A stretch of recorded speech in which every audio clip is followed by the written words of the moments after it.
if you listen to the MMA Beat, if you ever listen to me talk in any kind of interview, you know that I am incredibly interested in the topic of fighter rights,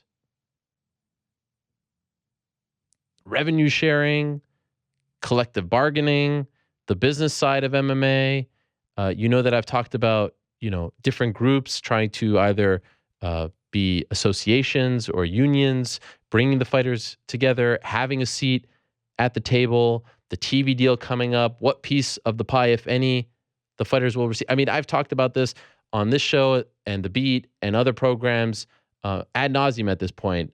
Every chance I could get. I'm just fascinated by it. And it's not because I'm trying to create a rift between the fighters and the UFC. It's because you look around at every other sport and the fighters just seem to have more of a voice. And so last week when I found out about Project Spearhead, headed up by Leslie Smith, Cajun Johnson, and Lucas Middlebrook, talked about them at the beginning of the show. I said, all right, I got to have Leslie back on the program to talk about this because I am extremely fascinated and intrigued by the prospects of this one. We've seen some come and go. We've seen some not even really get out of the gates. Could this be the one to change the fortunes and the futures of many UFC fighters? So let us bring in Miss Leslie Smith, who is behind this. I'm really looking forward to talking to her. There she is, the top of her head. Leslie, are you there? Here I am. Do you mind maybe, yes, there you go, putting the camera a little more down, just a little more. Oh, okay. Is that better? Actually, the other way was better, if you don't mind, because now I can't see your face. I just wanted you to tilt it just a smidge. That's perfect. That is perfect. Perfect. Leave it there. Okay, great. Ooh. Thank you so much for doing this, Leslie. I really appreciate it, and sorry for keeping you waiting. Okay, so I know that this has been a topic that has been near and dear to your heart for quite some time. You have been involved with other groups, the PFA, MMAFA. You were interested in the MMAAA. But Project Spearhead, and we'll get into all the nuts and bolts here. When did you first come up with the idea where you said, basically, these aren't working for me. I need to put this into my own hands and do something on my own? When did you first come up with that concept? I'm going to say that I've been thinking about it ever since I met Lucas Middlebrook, even during the days of the PFA, and found out about the concepts of a democratic, fighter-led, grassroots organization and the power that that has. So when the PFA fell apart and then the MMAAA came up, I wanted to play a part in that, and I tried to talk to them. I had conversations with Bjorn and Tim Kennedy and was kind of hoping that I could get to play a part in that and be, a player in that. But it didn't work out. And so finally, I realized that if I want to see this thing that I'm envisioning inside my mind, that I need to make it happen. How long have you been interested in this, this issue, of collective bargaining, of unionization, of revenue share? How long have you thought about this? I'm assuming not, from your first, days as a fighter. At some point, your eyes probably opened up a little more. When was that? Well, it's been a couple of years. I have to admit that I didn't know anything about MMA before I started fighting. The first show that I went to, the first time that I actually watched fights, was at the show that I went to a month after I started training in Colorado. And when I came to the Bay Area and joined up with the Gracie Fighter team, I still didn't know who everybody was. I didn't know who Cesar Gracie and Nick Diaz and Nate Diaz were. And I had to look up all this information, and looking it up from that perspective, from the Gracie Fighter perspective, and following along Gilbert Melendez's journey and Jake Shields' journey, I started noticing that things aren't the same for everybody. Things aren't equal. And equality isn't something that is guaranteed in any form in adult interaction. But it seemed to be really heavy, not on the fighter side, not on my teammate side. So just progressing and paying attention and learning about things, I always felt like things weren't really structured very favorably for the fighters. It didn't stop me from wanting to fight at all or wanting to get deeper into it. But then it was actually an MMAFA meeting that I went to in Las Vegas for the first time, maybe 2 years ago, that I first was really introduced to the topic, maybe even 3 years ago. I don't know. It kind of Okay. feels like a blur at this point. What is Project Spearhead? Project Spearhead is, I'm hesitant to call it a union or an association or anything like that. It's more of an investigation to find out whether or not we are independent contractors or employees. So it's got the structure. This is a card that I just signed, Project Spearhead card, authorization card, saying that I authorize Project Spearhead I designate Project Spearhead as my bargaining representative. So what this means is that I'm signing up for this, but this doesn't automatically make the union happen. The first thing we have to do, and this is the main goal of Project Spearhead, is to determine whether or not we're employees or independent contractors, because that information determines which direction that we're going to go after that. So we need 150 cards to get signed by active fighters on the UFC's roster, and then the National Labor Relations Board will determine whether or not we are employees or independent contractors, and then we can go from there. Okay, so right off the bat, it's rather simple. You just need 150 active UFC fighters who are under contract to sign this, and then you can have the National Relations Labor Board investigate and then determine once and for all, are UFC fighters independent contractors or employees, and then your path is set for you. Is that correct? That is correct. That's Okay. totally correct. And that's what I'm trying to communicate with the website, with all this information, is that all the anti-union stuff is like, they're going to take your money and they're going to speak with your voice and they're going to take over the control for you. None of that stuff is the result of signing this card. The result of signing this card is figuring out what the next step is going to be. Since Yes. you have come out with this, have any other active UFC fighters signed the card? I know the card is available on the website, and the website is projectspearhead.com, right? Yes. Have any other fighters signed up? Yes, they have. Okay. How many? Everybody has been into this the whole time. I'm not going to say numbers or names. Okay. That Okay. was a big deal in the last Well, group. I Was know the not last names. I'm not conference. asking Yeah. names, but numbers. You can't say numbers. You can't say 20 or 50 or 60 or 10.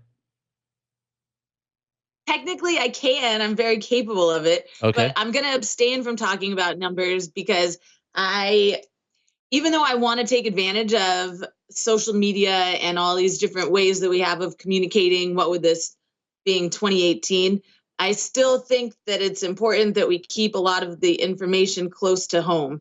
And I feel like that's been a problem with a lot of the other organizations or union efforts that have not worked, is that they put on this big, huge show and this big to do with Yeah.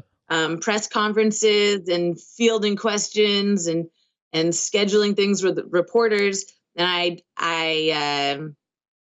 this is a grassroots thing. This needs to come from inside the fighters. I understand. Are you surprised by the reception from your fellow UFC fighters? Is this what you expected in terms of, the response? How would you categorize what the last week has been like since you came out with this? Well, probably the biggest response has been from the media and the journalists, and they've been really positive. And for a second, I got really, really excited about that before I realized that it's a little bit like, it makes me feel good. It's wonderful that people are being positive, encouraging about it. And I don't doubt that the positivity and the encouragement from it is going to roll over into more fighters being open-minded about it and going ahead and signing cards. But it's a little bit like a thumbs up on Facebook or Instagram. Like, it's not the substance that we need. We just need the fighters. As far as the fighters go, I've gotten a good reception from the people that I've talked to. Okay. Why do you think fighters have been so reluctant to back, and even the ones in the past, which may have been flawed, and maybe yours, you'll come to find out. Why do you think like, to me, if you are a professional fighter, a professional athlete, and you just look at every other professional athlete, all of them have some seat at the table, and yet in our sport, it seems like, as you just noted, often the media cares about this topic more than the fighters themselves, and we stand to gain nothing from it. But we spend hours talking about this. Why do you think that is?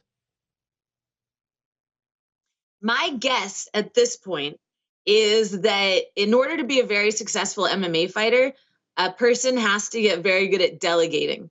They can't take on every single thing themselves. A great fighter usually is going to have someone who takes care of their stand up, their ground, their strength and conditioning. They've got all their recovery. They've got all these different things that that they have delegated out. And part of that is they needed to figure out, okay, this is a good group. This isn't an organization. This is a person that I can trust in. And so what I'm getting from a lot of people is that they're very willing to be part of it. They want to see it work, but they want to make sure that there's strong leadership and that it's legit. Nobody wants to join a team that's not on the up and up. Okay. So I feel like that's been a big deal, has been that a lot of these haven't been on the up and up. A lot of them have had the outside agendas or questionable motives. And that's why it's so important that this one is fighter driven and going to be fully democratic. And is it UFC specific fighter driven? This is only for the UFC you're talking about right now, right? For now, it is just the UFC. Yeah. Have you heard from the UFC since you announced this? I have not heard from the UFC since I announced this. I have actually been working on getting a meeting with the UFC since December because they released the promotional guidelines. The new promotional guidelines that they released were very controlling and rather vague.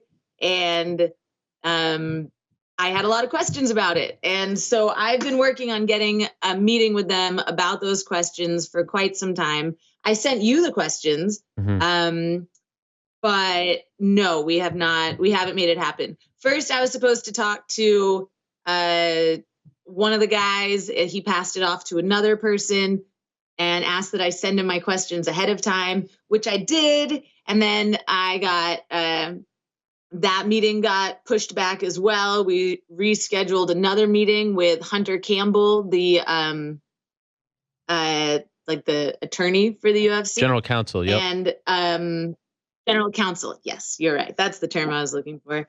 And we had a meeting and then it got rescheduled as well with no I was in Las Vegas for over a month and we weren't able to meet up within that time. He was not in town when we had the meeting scheduled. So no, I haven't gotten to sit down and talk with them. I have a couple of different things that I'd like to talk to them about, but that meeting has not come to fruition yet.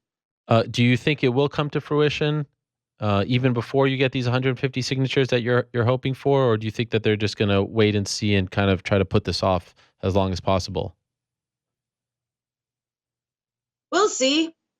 I don't know. And I am not going to pretend to know what's going on inside of their minds. I can go two ways with it. I can, look at myself in this project as not a very big deal to them and think, well, they must not care that much. Or I can think of it as a really big deal and imagine that they're like quaking in their boots somewhere. But either one of those is all constructs inside my mind. And I don't need to be spending time thinking about that. I need to be focusing on what I can put effort into that's going to be productive, and that is collecting the signatures right now.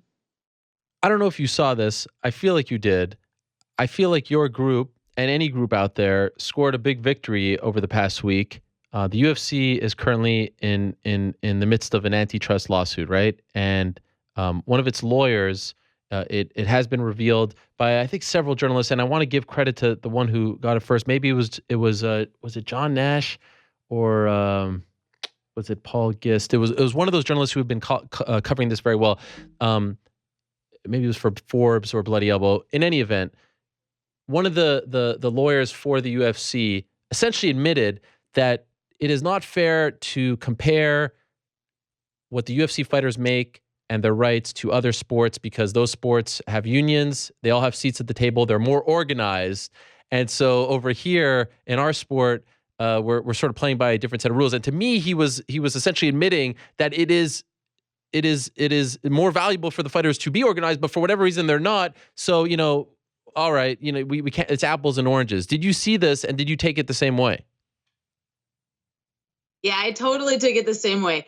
In fact, I almost felt like they were laughing at us by using the economic expert Dr. Zimbalist by having him say that the reason we're not getting paid is the lack of a union. Yeah. I feel like, I mean, it's a little bit of like they're like thumbing their finger at us because they're like, well, we're telling them what they need to do to get paid more, but we don't think that they're going to do it. And so it did light a fire up underneath me over the weekend. I feel like this is a critical time for these efforts because, as you know, the UFC's North American TV deal, or I should say their United States TV deal, because they have a separate one in Canada, is up at the end of the year. And as you may know, for example, in the NBA, the basketball players get 50% of the revenue generated from their TV deal in the United States. Billions of dollars. It helped bump up the salary cap to the point where someone like a Kevin Durant was able to sign with, a powerhouse like the Golden State Warriors. Currently, as you know, fighters get 0%. And that's amazing to me because without the fighters, there are no TV deals. There are no fights. There's no broadcasts. Do you hope to try to get something done before they sign this deal, or is it a little too late in the process? I definitely hope that we can make something happen. It can take a long time to get a CBA going, a collective bargaining agreement. It can take probably, it wouldn't be unreasonable to think that it'll take 1 to 2 years to do that within the UFC. But that doesn't, yes, I want us to mobilize and make this happen in time so that we can have a say in that.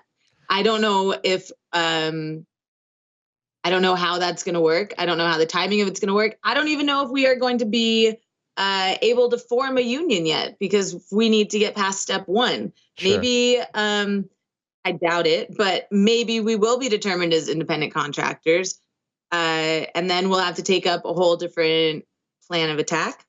I'm speaking in warlike metaphors, but I'm not actually trying to be warlike about it. I'm not trying to come up as I'm facing off against the UFC or Dana White. I really like fighting for the UFC. I really like what they've done with bringing MMA to the mainstream, and I think they've done a great job of bringing MMA to the general public, and I appreciate that vehicle. It's just that now we need to change it more. I'd love to keep fighting for the UFC.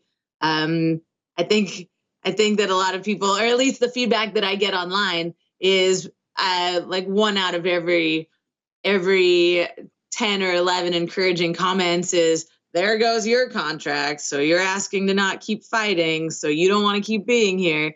And I love all the positive comments and I try to respond to them and not dwell on the negative ones. But I really do want to keep fighting for the UFC. I love being part of this organization. I just want to make it better.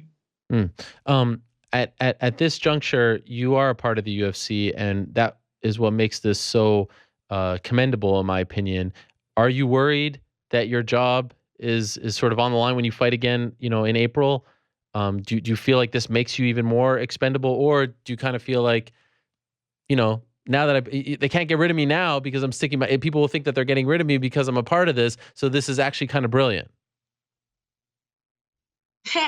Maybe it is kind of brilliant. I probably do have some level of protection more than anybody else who has not professed an interest in organizing the fighters, because there are federal laws to protect people inside of this country who seek to organize their employees or who seek to organize within their companies, which is what I'm doing. It's exactly what I'm doing. And that's why those laws were come up with, is because companies in power tend to discourage that kind of thing and don't want people around inside of their companies that are pushing that agenda. I wish I have tried to communicate this. I have it as my pinned tweet, but if all the fighters, when they have their frustrations, when they go online and they're talking about, they're frustrated about, I think I even messaged you when you were interviewing, when when you were interviewing somebody, Demetrius Johnson, maybe, about how they were going to get rid of the whole 125 division if he didn't take a fight. Yeah. Well, if people would say whatever they're saying and then follow it up with, because I support a union, then they have that backing. They have the federal protection of the right to organize. And so that's definitely something that I want to communicate, because it's a big deal. We see a lot more fighters going online and talking about their problems or frustrations or venting on Twitter about the UFC and the UFC's practices than we've ever seen before. But it needs to move into something. It needs to move into taking some kind of an action. It can't just be a complaint. And it's all the same complaints that everybody has, that they're not getting the respect, they're not getting the money, they're not, they're getting disrespected by Dana White on these huge outlets. And that's not okay. That's not how professional adults should be treated or interacted with. So, so please, if you're a fighter, if you have a complaint and you're going to go online and you're going to talk about it in any kind of public sphere, follow it up with, because I support a union, because I want to see the fighters organize, and then we can actually make something out of it. Based on your research, based on what you know, are the UFC fighters independent contractors or are they employees? I strongly believe that we are employees.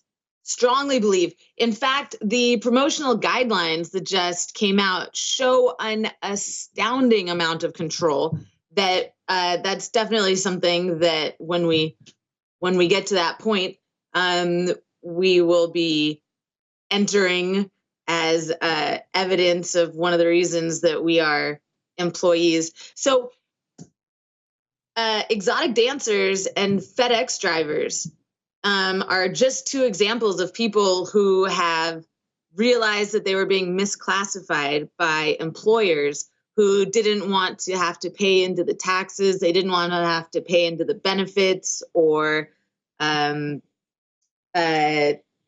any of the responsibilities that an employer has to their employee. A lot of employers try to skirt around that by classifying people as independent contractors. But there's a list of criteria, and part of it is we're so similar to strippers. It's amazing how similar to strippers we are, because we, like strippers, exotic dancers, are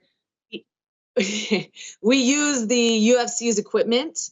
We are under supervision the entire time that we are doing our thing. We are mandated how much time we're allowed to be out. We're wearing a uniform. It's a long list. I can email you the list of the criteria. I can post it online. Maybe I should work on sharing that as well. But I do strongly believe that we are employees, and that is why I am pursuing this so strongly. I leave it open because I want people to realize that Project Spearhead isn't about me starting my own union. That's not the point at all. It can't be a union if it's just mine. Project Spearhead is, the idea of it is just to start the process, because we need to start it. The time was like years ago to start it. 10 years ago, I don't know if there was a need for it because of the freedom that the fighters in the UFC had with sponsorships and maybe the lack of restrictions. But now with USADA, with the Reebok deal, I'm obviously in favor of drug testing, but you guys had no say in the matter. You had no say in 24/7, 365. It's not like that in other sports. You obviously had no say in the uniform. And that's what I'm in favor of. If at the end of the day, the fighters decide we don't want a piece of the TV deal, more power to you. But I do believe at this juncture, you guys deserve a seat at the table. You deserve to have some sort of dialogue. And so when the UFC comes out with these guidelines and Lawrence Epstein says, I believe our heart is in the right place, to me, that's hogwash. That's insulting to you guys. Don't believe your heart is in the right place. Ask the fighters how they feel about where your heart is at. And I think it's high time that you guys come together, band together.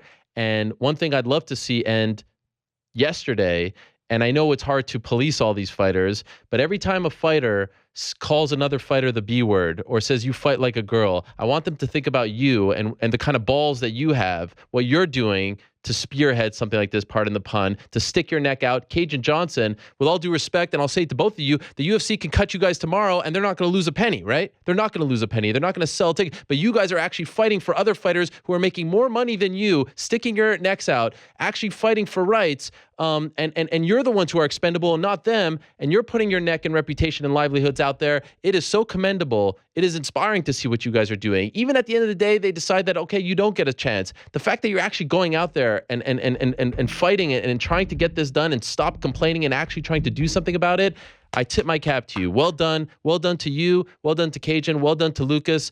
And I wish you nothing but the best. And I could talk to you about this for 2 hours because it's the most frustrating thing that I've ever been a part of covering the sport is watching the apathy from the fighters, just seeing the way that they are being treated by the UFC. Have a seat at the table. If you're okay with it, great. If you're okay with the rights that you guys are being given, great. But have a say. Why don't you want to have a say? That's the part I can't wrap my head around. I can't. And don't tell me that a UFC champion doesn't need to have a say, because he deserves that piece of the pie as much as a debutante. Just because you made it to the top, it doesn't mean that you can't worry about the guys coming up behind you because you were once one of those guys. It boggles my mind. So I'm sorry for going on a rant there. I'm not trying to make this about myself, but I really do have a lot of respect for what you guys are doing. And it's not because I'm rooting for one side or the other. I just have a lot of respect for you guys actually sticking your necks out and trying to fight for what you believe in. That's very commendable in my opinion. Your passion is thoroughly appreciated. Thank you so much for caring. And I'm incredibly grateful to Lucas Middlebrook and to Cajun Johnson and to everybody who's signed cards already for putting themselves out there. I feel like it's the people who care about this the most that are not fighters, that it's just that's the way that it should be, that if there's a decision that's being made about an adult, that adult should have a say in it. And especially if it's in a company where those adults are putting their lives, their livelihoods, their brains, their bodies, everything on the line. I agree that they should have a say. Well done, Leslie. I wish you nothing but the best to both you, Cajun, and Lucas. And please do keep us informed and up to date on how you progress. I respect and appreciate the fact that you want to keep the cards close to your vest and you're doing it the right way without much fanfare. I respect that. No press conferences, no snazzy T-shirts. Well done. But if there's anything you need to get out, or just if you can keep us informed, I'm curious to see how this unfolds.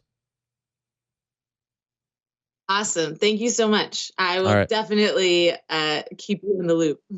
Good luck to you guys. Thank you so much. There she is, Leslie Smith, stopping by, the UFC women's bantamweight fighter. She is returning to action in April. She is fighting Aspen Ladd in a great fight for the UFC at the event in Atlantic City.